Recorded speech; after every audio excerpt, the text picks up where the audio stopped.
تو اس پہ نماز سے کوئی اثر تو نہیں پڑتا ہے؟ یہ ڈیپینڈ کرتا ہے کس طرف نکلے ہیں آپ.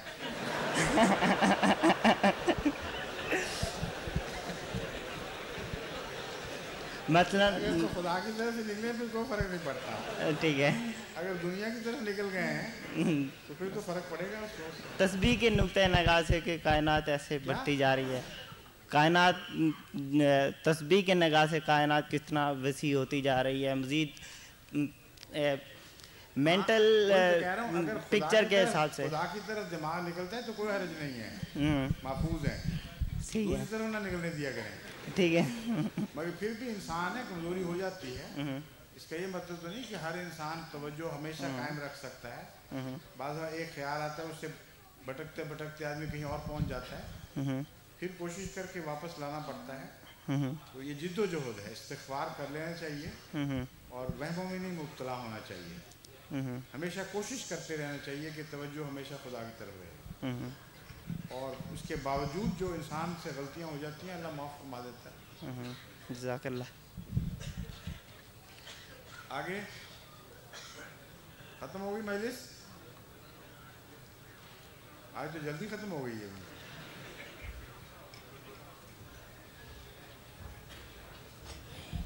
آپ کہاں سے نکلا ہیں؟ واپس آ گئے؟ آپ تیرے بتائیں کیا اسٹال کے اوپر اگر کوئی ڈوئس آدمی آئے اور وہ پاکستانی میلوڈی یا کچھ ایسے سانگس کا مطالبہ کرے تو کیا ہم اس کو دے سکتے ہیں؟ پاکستانی سانگس کی قوالی وغیرہ.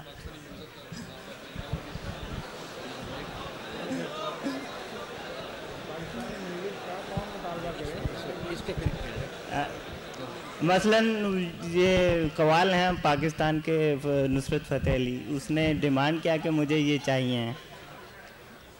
آپ کو کیا اعتراض ہے اس پر ان کو دینے میں؟ ٹھیک ہے, ٹھیک ہے, مجھے تو کوئی اعتراض نہیں ہے. ہاں دے دیا کریں. ٹھیک ہے. جزاک اللہ. جزاک اللہ. اچھا جی, اب آج کی مجلس ختم ہوتی ہے کیونکہ کافی تاخیر ہو چکی ہے, دیر ہو رہی ہے.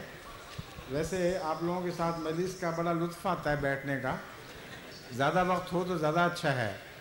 لیکن آج چونکہ تبلیغی مجالس بہت لمبی چل گئیں, اس لیے آپ کو اگر انتظار کرنا پڑے تو آپ کا انتظار ثواب ہے, باعث ثواب ہے.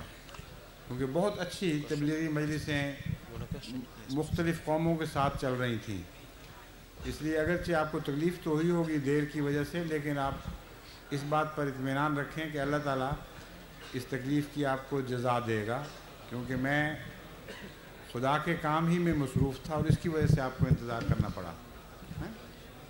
ایک سوال صرف اور کی اجازت دوں گا. نائجیرین دوست تشریف لائے ہیں, لیکن افریقنوں کے لیے ہم نے الگ مجلس رکھی ہوئی تھی. چاہیے تو یہ تھا کہ وہاں سوال کرتے, لیکن اب میں آپ کو اجازت دے دیتا ہوں. Just once please I invite you to ask your question despite the fact that for English speaking Africans we had a separate session just before I came over to this place, and you perhaps either were not informed or you missed it. But now for once I'll give you permission to ask a question. Okay. Please. Please.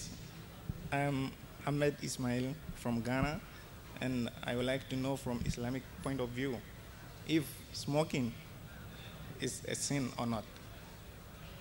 I have repeatedly answered this question. Smoking is not forbidden religiously. From the religious point of view, smoking is not forbidden. According to Hazrat Masih Maud Salatu Wassalam, no one has a right, however may he dislike a thing, to declare something forbidden which is neither forbidden in the Quran nor forbidden by Hazrat Muhammad Rasulullah sallallahu alaihi wasallam. So smoking does not fall into that category at all, but it falls into the category of things which are injurious for health. So common sense should be used, and one should try to abstain from everything which is harmful. But those who have become addict, who cannot leave it entirely, you can't say they are criminals in the sight of Allah. They are only harming themselves. Right? Yes, please. Thank you very much. You know, I know the background of your question. I know in African countries, there are many people who smoke and also drink. And somehow this is connected. And also indulge in other vices. So to stop this, some Ahmadi missionaries in the beginning overemphasized their forbidding smoking. Because they knew if they permitted smoking, they would also indulge in other bad things. But still, you must remember, from religious point of view, smoking is not forbidden. It should be discouraged as bad habit. Okay, thank you very much.